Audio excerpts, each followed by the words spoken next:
Muito boa tarde para você que nos acompanha. Eu te convido a ficar com a gente a partir de agora aqui na Udia TV, porque nós preparamos uma programação especial para abordar a perspectiva de temas para 2025.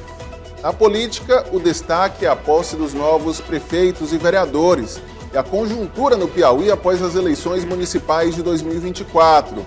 Na economia, nós vamos discutir aqui no estúdio o cenário brasileiro e mundial em 2025 e o impacto da inflação no poder de compra dos brasileiros, além das medidas econômicas anunciadas pelo Ministério da Fazenda. Agora, sobre tendências internacionais, nós vamos analisar o cenário mundial envolvendo conflitos regionais globais e a disputa entre Estados Unidos e China, além da crise ambiental global. Também vamos discutir aqui no nosso estúdio o impacto das redes sociais e jogos online na saúde mental e relações sociais. E o Piauí se destaca no cenário global de inovação na área de inteligência artificial. Você também confere que 2024 foi um ano marcado pela baixa umidade e enchentes na região sul do país. Para 2025, a previsão é de que o fenômeno da Laninha persista, provocando temperaturas mais altas e acima da média, com prováveis ondas de calor entre agosto e outubro. Aqui no nosso estúdio, nós vamos conversar com especialistas dessas editorias, reunindo um apanhado geral para deixar você, telespectador, bem informado. O Perspectiva 2025 está no ar.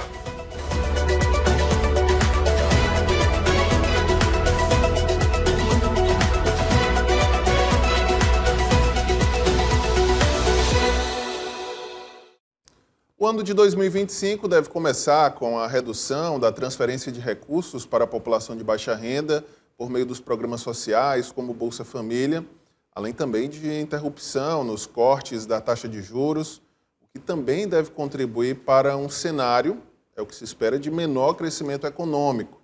Além disso, a economia brasileira tem passado por imprevistos, o que vem ocorrendo também no cenário internacional, entre eles a desvalorização da moeda que tem ocorrido em todas as economias emergentes. Sobre as perspectivas para a economia em 2025, moldadas pelo contexto político e econômico atual no Brasil e nas dinâmicas globais, eu converso a partir de agora com o economista e advogado Valmir Falcão Sobrinho, também colunista aqui do Sistema O Dia de Comunicação. Agradeço o convite, a oportunidade de me colocar aqui à disposição do Sistema O Dia para conversarmos um pouco sobre economia, sobre negócios e sobre as avaliações e perspectivas para o ano de 2025 que está se iniciando. Bom, de modo geral, Dr. Valmir Falcão, até pela sua experiência, o que esperar da economia brasileira em 2025, no que diz respeito, inclusive, às questões relacionadas ao PIB, à própria inflação e todos esses indicadores que influenciam diretamente crescimento econômico do país? Na realidade, a economia sempre passa por ciclo. Antes de falar de 2025, vamos falar de 2024. Na realidade, esse ano, nós vamos fechar aí o PIB, Natan, com 3,3%. Ou seja, foi um valor acima do que foi esperado pelo mercado. Vendo várias situações. E do crescimento da questão do PIB é a questão, por exemplo, da aceleração do consumo das famílias, provocada, inclusive, às vezes, pela transferência de renda. Isso é muito importante. Agora, isso não é o suficiente para dar o sustentáculo de crescimento à nossa economia. Várias situações. Uma das primeiras situações é que o Brasil precisa, principalmente o governo federal, precisa controlar o alto endividamento do gasto público. Nós estamos numa situação de relação dívida-PIB chegando aí a 78%. É um valor considerado muito alto. Daí que o governo está buscando conter gastos para reduzir principalmente o seu orçamento.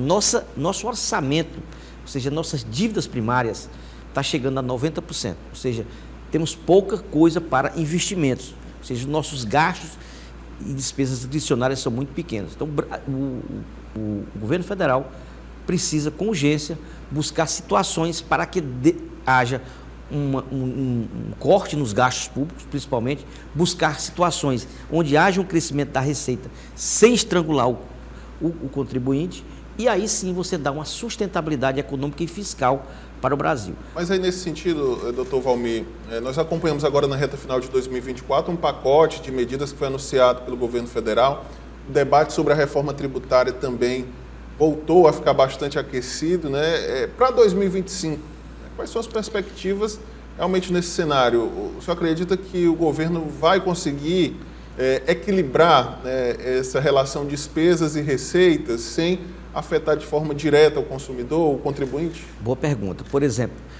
na economia, Natan, nós temos um tripé econômico. Nós temos juros, nós temos inflação e nós temos o câmbio. Tudo isso é interligado. Por exemplo, a partir do momento que o dólar começa a disparar, você começa a ter um desequilíbrio na nossa balança comercial. O que é que o dólar, para você ter o desequilíbrio na sua balança comercial, o que você tem que fazer? Então, vem a taxa de juros, que é justamente para quê? Para evitar a inflação. Como é que funciona isso para o telespectador ficar sabendo? Ora, se você tem uma inflação, como é que você corta essa inflação? Aumentando a taxa de juros. E você expandindo o crédito, você melhora a economia. Mas, ao mesmo tempo, quando você aumenta a taxa de juros, você restringe o crédito. Ou seja, o crédito começa a diminuir. E aí você começa a trazer problema para a economia. Ao mesmo tempo, você controla a inflação e controla o crédito. Aí sim, nessa situação, o que chega? O governo precisa ter o equilíbrio entre inflação, que aí vai fechar na casa de 4,4% nesse 2024, fechando 2024, ou seja, dentro do centro da meta estipulada pelo Banco Central. Você tem uma taxa de juros que aumentou para 11,25% por conta justamente desse crescimento do dólar. E aí a taxa de juros ela não é boa para o mercado, porque gera uma desconfiança no mercado, e você tem uma inflação, né, controlada aí dentro desse centro da meta. O que é que o governo tem que buscar? O governo tem que buscar, primeiro, fazer uma reforma estruturante para controlar os gastos. E essa reforma estruturante veio justamente nesse pacote de gastos que o governo precisa, principalmente para ter aí, a partir do próximo ano, 60, 70 bilhões no orçamento, para que comece a ter o equilíbrio orçamentário e aí sim você não entrar no endividamento conforme há uma previsão. Por outro lado, a economia começa a se expandir e nós vamos fechar o ano provavelmente dentro de 3,3% do PIB, mas a tendência para 2025 é você ter uma desaceleração econômica, caindo aí de 3,3% para algo em torno de 2,5%, segundo a avaliação do mercado. Para o nosso telespectador, né, quem nos acompanha, entender qual a importância desse cenário de equilíbrio fiscal, equilíbrio das contas públicas, para a capacidade econômica do país, né, inclusive na questão de investimentos e ações governamentais. Natan, toda política pública, ela interfere lá no pãozinho da padaria, ela interfere, por exemplo, na geração de emprego, ela interfere, por exemplo, no consumo das famílias. Por isso que o governo precisa fazer a sua parte para que você tendo uma atração de investimentos, ou seja, você começa a melhorar o nível de emprego, você tendo um controle da inflação, você consegue dar maior poder aquisitivo para a população, e aí sim você dá uma condições para quê? Para que aqueles investidores estrangeiros venham para o Brasil, façam os investimentos necessários, gerando emprego e gerando renda. Então, tudo isso é suficiente para que você consiga. Agora, para fazer isso, o governo precisa fazer seu dever de casa, porque o ritmo que a gente está fazendo, a gente está chegando num limite de endividamento que pode trazer, a partir de 2025 e a partir de 2026, um estrangulamento na nossa economia. Bom, sobre esse cenário, né, e essas questões, possibilidade inclusive de aumento da inflação para 2025, né, e isso incide diretamente na vida de todos nós brasileiros, como o senhor bem destacou, né, inclusive na conta de luz, no poder de compra. De fato, o que esperar de 2025 nesse sentido? Na realidade, o que se espera, primeiro, o que se espera de 2025? Que haja uma reforma, né, outra reforma com relação à questão de uma reforma tributária que já está tramitando no Congresso. Essa reforma dê, por exemplo, mais condições de empregabilidade, já que a carga tributária não tende a diminuir. Você tem que dar condições de maior investimento por parte da iniciativa privada para gerar o emprego e para gerar renda, e aí você dar condições de prosperidade. Eu sempre tenho dito, Natan, que o país só cresce, digamos, sob 3 condições. Primeiro, tirar a nossa burocracia, que é muito alta. Segundo, fazer um corte gigantesco na carga tributária, dando condições para que haja. E a terceira condição é diminuir o índice de corrupção, que é muito alto. Então, trazendo 3 fatores que podem interferir no crescimento da nossa economia, aí sim, junto com um equilíbrio fiscal e um equilíbrio orçamentário por conta do governo, aí sim o governo começa a ter condições de dar um dinamismo maior à nossa economia. Porque se a economia não crescer, aí começa a ter a recessão, começa a ter a situação de deficiência, começa a ter o desemprego, o governo começa a gastar mais com maior condições de transferência de renda, e isso não é bom para nós, não é bom. O país ainda, o Brasil ainda é a 10ª economia do Brasil, nós temos recursos naturais aí invejáveis, só precisa ter gestão e equilíbrio fiscal para que dê condições de dar dinamicidade à nossa economia. Quero voltar a falar de reforma tributária, porque nos últimos anos a gente acompanhou um debate muito intenso sobre isso, mas de fato não houve uma mudança realmente estrutural, né? Mudanças pontuais aconteceram, mas os últimos governos não conseguiram, né, implementar uma mudança realmente de maior impacto. Agora, recentemente, ainda nesse quesito, o ministro Fernando Haddad propôs mudanças na alíquota do imposto de renda, né, que atinge a população. Mas o que esperar desse cenário tributário? Né? O brasileiro sempre reclama que paga muito imposto, né, a alta carga tributária. Por outro lado, o governo sempre demonstra a necessidade de um aumento na arrecadação. Como equilibrar essas duas questões em 2025? Na realidade, Natan, a reforma tributária já foi aprovada. O que precisa agora é só regulamentá-la. Precisamos ter a regulamentação da reforma. Foi criado aí, a reforma é voltada mais para o consumo, ou seja, voltada mais para o consumo, e poucas condições. O que você tem que fazer é fazer uma reforma que seja uma carga tributária, né, que gera mais em cima, tirando o consumo, porque aí você prejudica aquele cidadão que está comprando pão, está comprando no dia a dia, está comprando, fazendo no supermercado, e começa a tributar mais sobre a renda e sobre o patrimônio. Esse sim é uma situação que você tem a condição de fazer. O que o governo Haddad está propondo, justamente por conta de uma promessa de campanha de fazer aumentar, por exemplo, o teto, né, com relação ao imposto de renda para R$5.000, que ele inclusive colocou isso dentro do pacote de gasto, que uma coisa não tem nada a ver com a outra, que é justamente para quê? Para ter aquele populismo em achar que essa contenção de gasto não pode trazer problema. Então, o que o governo propôs? Não, eu vou inserir dentro do pacote de gasto a questão da tabela do imposto de renda, da tabela do imposto de renda, e aí sim você vai fazer. E aí, para compensar esses 35 bilhões de reais para os 48 milhões de contribuintes que pagam imposto de renda dentro do limite hoje, o governo está tentando compensar isso através de uma tributação nos chamados super ricos, para aquelas pessoas que ganham acima de 50 mil em forma de dividendos ou renda. Bom, mudando de assunto agora, sempre que falamos no cenário econômico para 2025, para os próximos anos, uma das preocupações do brasileiro é o que diz respeito a um item básico, né, que impacta toda a cadeia também produtiva e o consumo, que é o combustível. O preço do petróleo, que influencia aí no preço da gasolina, dos demais combustíveis, e que tem um impacto muito grande no orçamento das famílias e também em todos os setores produtivos, né? Nesse sentido, o que esperar, então, de 2025, do que diz respeito ao preço dos combustíveis? Vamos lá. O combustível é um item que pesa muito no cálculo da inflação, né? A inflação tem 17 itens que você faz um cálculo, e o combustível ele pesa muito. Até porque é bom lembrar, Natan, que todo o transporte, ou seja, o nosso maior modal é o modal rodoviário. Então, tudo é transportado. Se você aumenta o preço do óleo diesel, vai encarecer o frete, que vai interferir no preço da mercadoria que você está comprando. Então, na realidade, o quê? O Brasil ele é autossuficiente de petróleo, mas não é suficiente no refino.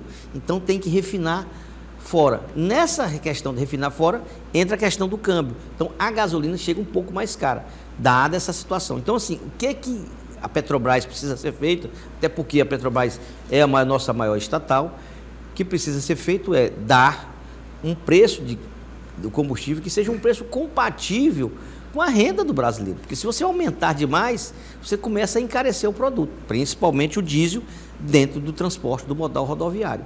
E outra coisa, nós não temos outros modais que possam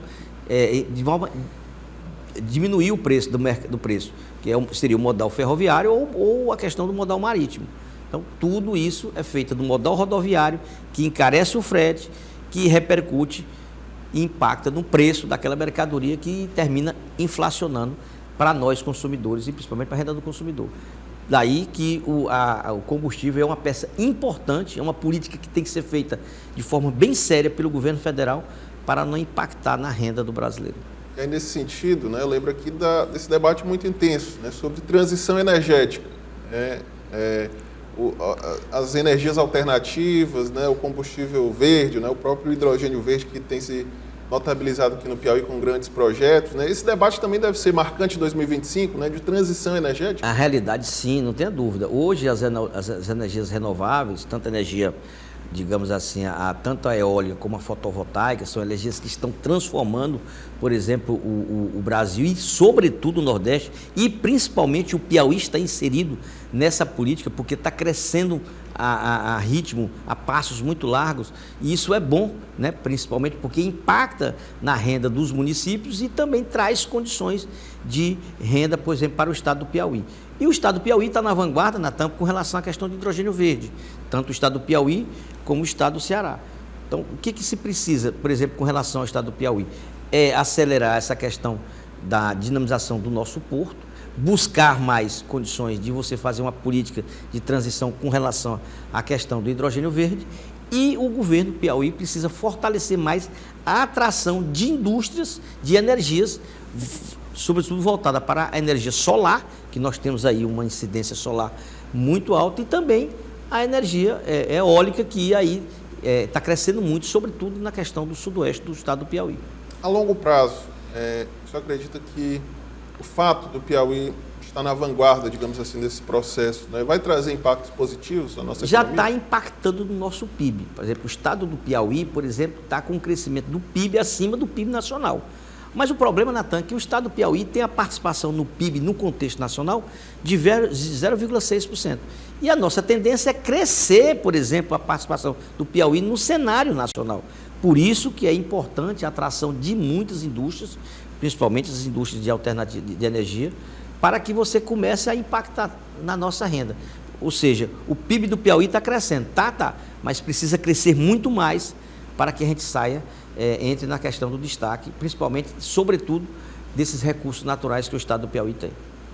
Bom, o nosso repórter Vitor Costa foi às ruas para ouvir dos piauienses, né, o que eles esperam da economia para 2025 e o impacto, né, desse cenário econômico na vida das pessoas no dia a dia. Vamos acompanhar. As coisas aumentaram, antes do salário aumentar, eu nunca vi um pacote de café de R$15. E agora a gente vai no supermercado desse Belém, encontra o café, o mais barato é R$11,90. E aí por aí vai. Eu nunca vi uma caristia dessa, meu irmão. Hoje em dia a gente trabalha, não dá nem para comer, o que a gente trabalha. E quem paga aluguel, quem paga água, paga luz, paga tudo. Quem tem filho pequeno, não tem condição não. É muito pouco, eu acho pouco. O trabalhador passar o mês todo trabalhando e ganhar uma esmola. Para mim, o salário mínimo é a esmola. É aquela coisa, nós não temos diminuição de nada. O Brasil exporta, vende bastante, produz, bate recorde, bate safra, mas nada no nosso país diminui, apenas aumenta. Ou seja, o governo só taxa em cima de impostos e na classe mais necessitária, que é a classe pobre. Quem ganha um salário mínimo não tem condição de manter, comprar e sustentar a família, né? Um arroz de R$35, R$38. Então eu acho assim, a inflação no Brasil sobe muito e a gente é produtor de arroz, de soja, né? A gente transporta carne. Por que o Brasil tem que ser o país que tem a inflação mais alta? Então isso é um absurdo. Bom, tá aí, né? Inclusive, doutor Valmir Falcão Sobrinho, os nossos entrevistados, aí a população tem só até meio que de desabafo, né? O que as pessoas sentem na pele, realmente os impactos, né, no preço dos alimentos, no dia a dia, né? Mesmo que não tenham conhecimentos teóricos de economia, são os grandes especialistas, né, nesse cenário, porque sentem de fato na pele o impacto das medidas e da inflação quando vão ao supermercado, né, quando vão buscar aí comprar itens essenciais. Esse pessimismo, né, que foi demonstrado aí nas falas do Dr. Valmir Falcão Sobrinho, explicado realmente pelo cenário que nós vivenciamos e que é a perspectiva para 2025? Na realidade, o salário mínimo ele é nacionalmente unificado, é um salário mínimo que tem aí uma correção muito pequena, mas ele impacta no orçamento da União. Só para você imaginar, toda essa contenção de gasto que está sendo hoje, ela está tentando, digamos assim, distorcer e corrigir a questão da correção do salário mínimo. Nós sabemos que o salário mínimo é muito baixo diante das necessidades, principalmente o que está inserido na própria Constituição, porque ele é responsável pela alimentação, pelo lazer, pelo vestuário, pela previdência, e a gente sabe que o salário mínimo, do valor que está sendo colocado para 2025, não resolve o problema da população brasileira. Mas, por outro lado, se ele for aumentado acima de uma previsão, ele pode desequilibrar o orçamento. Por exemplo, tudo que é da Previdência é atrelado ao salário mínimo. O que é do seguro-desemprego é atrelado ao salário mínimo. O que é do benefício da prestação continuada é atrelado ao salário mínimo. O que é, por exemplo, do abono. Então, todo esse causa, por exemplo, uma distorção. O que o governo federal precisa fazer, inclusive, está inserido agora nesse pacote de contenção de gastos, seria corrigir a forma do salário mínimo. Ou seja, qual é a forma hoje? A forma hoje o salário mínimo é corrigido pela inflação do ano anterior, mais a média de crescimento dos 2 anos. O que o governo está propondo para que haja um maior equilíbrio orçamentário? Que seja corrigido 2,5% acima da inflação. Aí sim, você desatrela.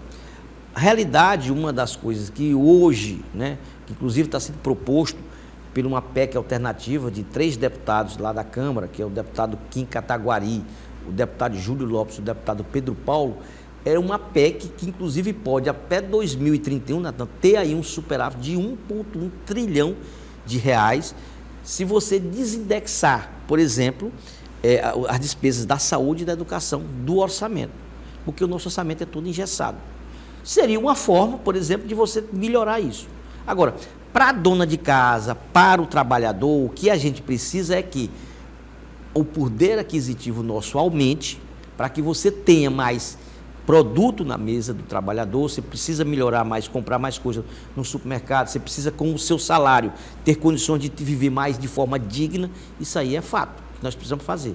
E o governo tem essa incumbência, ou seja, de melhorar a renda, o poder aquisitivo do salário mínimo e, ao mesmo tempo, não estrangular o orçamento em itens que são atrelados ao salário mínimo, que podem trazer problemas, inclusive lá na frente, futuramente, para a nossa economia. Bom, ainda sobre o salário mínimo, né, como o senhor falou, que é o parâmetro, né, para muitos indicadores econômicos, no Brasil há um outro cenário também, que é o que diz respeito à informalidade, né? Muitos trabalhadores informais que não têm o salário fixo, não têm aí essa garantia mensal de uma renda, né, fixa. Como é que fica essa parcela da população nesse cenário? Na realidade, a gente tem visto, por exemplo, o crescimento, né, de novas empresas, de empresas do Simples, do próprio MEI, que está tendo uma explosão, ou seja, é a chamada pejotização da nossa economia.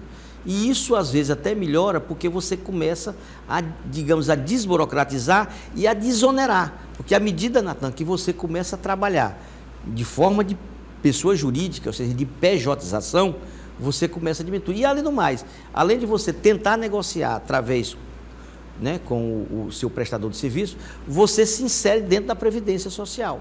Então, assim, o que se observou ao longo dos últimos 3 anos? Um crescimento exponencial de microempreendedores individuais, né, que, de forma, por outro lado, você, nessa reforma trabalhista, você até diminuiu o número de ações trabalhistas, mas, ao mesmo tempo, você cresceu, porque se você tem uma empresa, um exemplo, um salão de beleza, e você não tem condições de pagar um salário mínimo, mas você tem condições de contratar um MEI para que você consiga pagar acima da sua produtividade, você melhora um pouco a renda, favorece a produtividade e insere aquele microempreendedor na Previdência Social. Bom, vamos mudar de assunto agora. Quero ouvir aqui a opinião do nosso convidado, economista, advogado Valmir Falcão Sobrinho, sobre o cenário internacional. 2025, mais uma vez, deve ser um ano marcado aí pela continuidade de alguns conflitos, né? Temos aí conflitos bélicos, né, no Oriente Médio, no próprio leste europeu. Qual é o impacto desse cenário, né, geopolítico, os conflitos mundiais, na economia brasileira, né? O Brasil é afetado por essa situação e o que esperar disso para 2025? Na realidade, Natan, nós tivemos no ano de 2024 aí a eleição dos Estados Unidos. Essa eleição é um marco, é um divisor, né, porque foi eleito um ex-presidente, presidente liberal, Donald Trump, que ele está já prometendo taxações, principalmente em produtos da China, que isso pode repercutir com relação à nossa economia brasileira. Porque a partir do momento que os Estados Unidos começa a taxar os produtos vindo da China, a China vai ter que voltar os olhos voltados para o mercado latino-americano. E o Brasil se insere nisso. Ou seja, o Brasil pode melhorar a sua relação comercial com a China, né, dado a questão de uma política protecionista do próprio Estados Unidos. E isso é bom. É bom por quê? Porque o Brasil pode ser favorecido com relação a melhorar o comércio. Mas ele também tem que ver a relação comercial com um dos maiores parceiros que o Brasil tem, que é os Estados Unidos. Porque ele compra, por exemplo, nossos commodities, né? Tanto os Estados Unidos como a China, e o Brasil precisa se inserir nesse contexto, ou seja, fazendo uma política, né, comercial com a China e também voltado para uma política comercial com os Estados Unidos, porque os dois são fundamentais para o crescimento da nossa balança comercial. Nesse sentido, eu acredito que o Brasil também, apesar dessa abertura, deve ter uma preocupação até protecionista também, no que diz respeito à própria indústria nacional, que é um questionamento muito feito sempre no que diz respeito, por exemplo, à relação, né, dos produtos chineses, a compra desses produtos que se tornou muito popular, principalmente esses itens de pequeno valor, né, roupas, acessórios, né, e que houve um debate muito grande em 2024. Isso deve ocorrer ainda em 2025? Certeza. A inserção de produtos chineses, por exemplo, no mercado brasileiro, isso ele desprotegeu a nossa indústria, ou seja, a nossa indústria nacional, ela começou a encolher. Ela começou a voltar principalmente para quê? Para que haja taxação de determinados produtos que entram aqui no mercado brasileiro, prejudicando a nossa indústria brasileira, que, sobretudo, ela que gera o emprego e gera renda. Na realidade, Natan, neste ano de 2025, a gente vai ter aí a COP, né, que é uma entidade, que é um evento mundial do meio ambiente, e o Brasil precisa, por exemplo, se inserir na discussão desse contexto mundial, para que procura preservar, por exemplo, a nossa Amazônia e, ao mesmo tempo, manter uma relação comercial com a Europa, não prejudicando, por exemplo, o nosso meio ambiente e, ao mesmo tempo, dando condições de liderar essa política ambiental para aí também crescer a nossa economia, porque o meio ambiente faz parte desse contexto. Bom, sobre o Piauí, apesar de representar uma pequena fatia do PIB nacional, tem demonstrado um crescimento econômico nos últimos anos, principalmente puxado por alguns setores, como o agronegócio.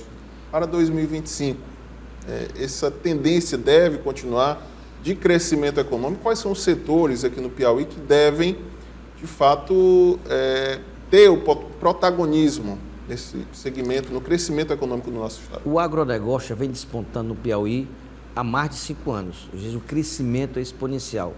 Nós temos melhorado a nossa produção, tanto de soja, de milho, do algodão e outras commodities, principalmente nessa região do Mato Piba. E o Piauí vem inserindo nesse contexto de forma favoritismo. Por exemplo, melhorando a produtividade, evidentemente, nós estamos melhorando as nossas condições de escoamento através aí da Transerrado, da sua privatização e dando condições de um mercado estabelecido com a promessa, Natan, de conclusão da ferrovia transnordestina. Aí sim, aí você vai ter uma produção através de uma melhor produtividade do agronegócio do Piauí, o escoamento, que seria a escoamento da transição para os portos de Pecém e Suape, melhorando inclusive o preço tonelada frete, né? E você tem condições de melhorar a nossa renda através da produção do agronegócio, porque ela tem melhorado a sua produtividade e aí sim entra o setor público, que seria o Estado, dando aí uma melhor condições no escoamento, tanto rodoviário, né, que tem melhorado através da conclusão da Transcerrado, como uma promessa que a partir deste ano de 2025 a gente melhorar aí e dinamizar a ferrovia transnordestina. Bom, além do agronegócio, que outros setores o senhor enxerga como potencial, né, de crescimento na economia do Piauí em 2025? Na realidade, aqui eu falei do agronegócio, porque tem despontado, né, o agronegócio, a questão, por exemplo, dessas redes alternativas que nós falamos também, e o setor de serviço. O Piauí, ele se sobressai muito nessa questão do varejo, né, o setor de serviço, o setor de comércio, a nossa indústria, que é um pouco incipiente, mas ela vem crescendo, isso é fato, né, demonstrando o crescimento da nossa indústria, tanto na indústria de transformação como na indústria, provocada inclusive pela explosão do agronegócio, né? E eu creio que o Piauí crescerá, né, dado, né, uma ação de Estado também, através do atual governador e também dos investimentos, né, do PAC, né, que, através do governo central. Eu creio que o Piauí dará um salto maior, né, em relação à questão de outros estados, por conta justamente da sua produtividade, dos seus recursos naturais e, evidentemente, que tem que ter uma melhor ação de Estado, uma melhor gestão para que o Piauí cresça e saia desse cenário tão inferior no contexto brasileiro. Além do Cerrado e da capital, o senhor acredita que a região da planície litorânea também deve ter um destaque, inclusive por conta dos investimentos no porto, a própria ZPE de Parnaíba?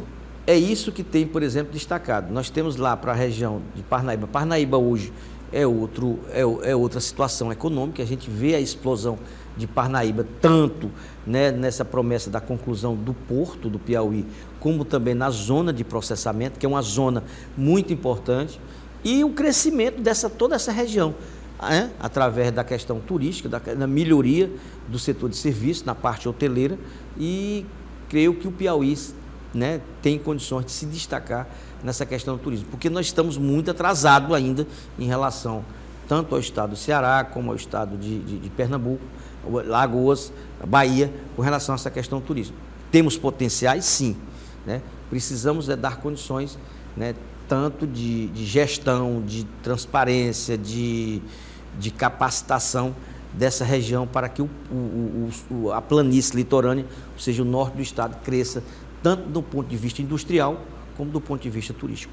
Só para encerrar nossa conversa, né, eu gostaria que o senhor fizesse um panorama do estado do Piauí no que diz respeito ao cenário nacional, né, em comparação com os outros estados brasileiros, dos estados da região Nordeste, né, como é que nós estamos e quais são as projeções do Piauí em comparação com os nossos vizinhos, né, Maranhão, Ceará, outros estados? Natan, é fato hoje, é bem fato que o Nordeste está crescendo muito em relação dentro do contexto da economia brasileira. Nossa participação no PIB tem aumentado muito.